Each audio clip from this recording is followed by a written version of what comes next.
Hey preface နဲ့ photo ရရင်တော့မှ makeup လိမ်ထားတဲ့လိုမျိုးလှလှအောင်ဒီ aesthetic vibe အပြင်အစင်ရှိရဲ့ cafe တစ်ခုအကြောင်းကိုပြောပြမယ်။အဲ့ cafe လေးကတော့ Eccentric Cafe ပဲဖြစ်ပါတယ်။အရင်ကလည်းဘောက်တော်ပြည်သားရ Eccentric Cafe အကြောင်းကို review လေးပေးဖို့ပေါ့နော်။ဒီတစ်ခါတော့ Eccentric Cafe ရဲ့shop 2ဖြစ်တဲ့မကြီးကြီးလမ်းမှာရှိနေတဲ့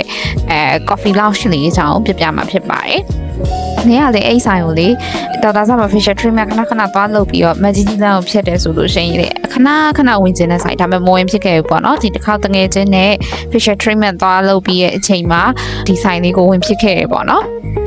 ဒီဆိုင်လေးက team ကအနီနဲ့အသားရောင်ရဲ့ပေါင်းစပ်မှုပြီးဆိုတော့လှတဲ့ဆိုင်ထဲမှာပါတယ်ဘယ်နာတက်ပုံရိုက်ကိုလှနေရလင်းပုံလေးကြီးတည်ရပေါ့နော် environment ကလည်းဒီမကြီးကြီးလမ်းနဲ့တိတ်ဆိတ်တဲ့လမ်းလေးဖြစ်တဲ့အတွက်နဲ့ဘယ်လိုပြောရမလဲ rush မဖြစ်ဘဲနဲ့လိုမျိုး claim down ဖြစ်တဲ့ခံစားချက်မျိုးကိုရှာရတယ်ပေါ့နော်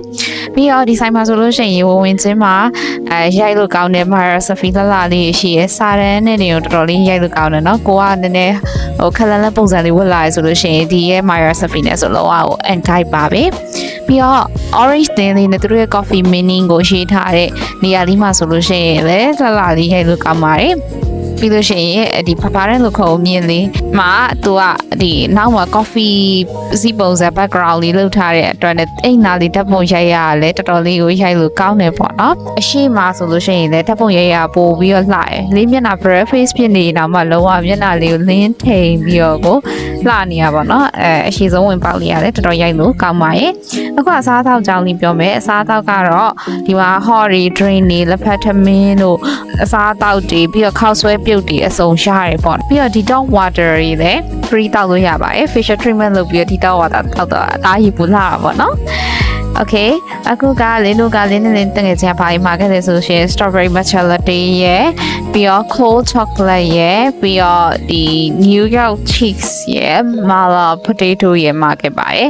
strawberry matcha latte ကတော့တငယ်ချင်းတောက်တာဖြစ်တဲ့အတွက်လည်းအရသာတော့မသိဘူးပေါ့နော်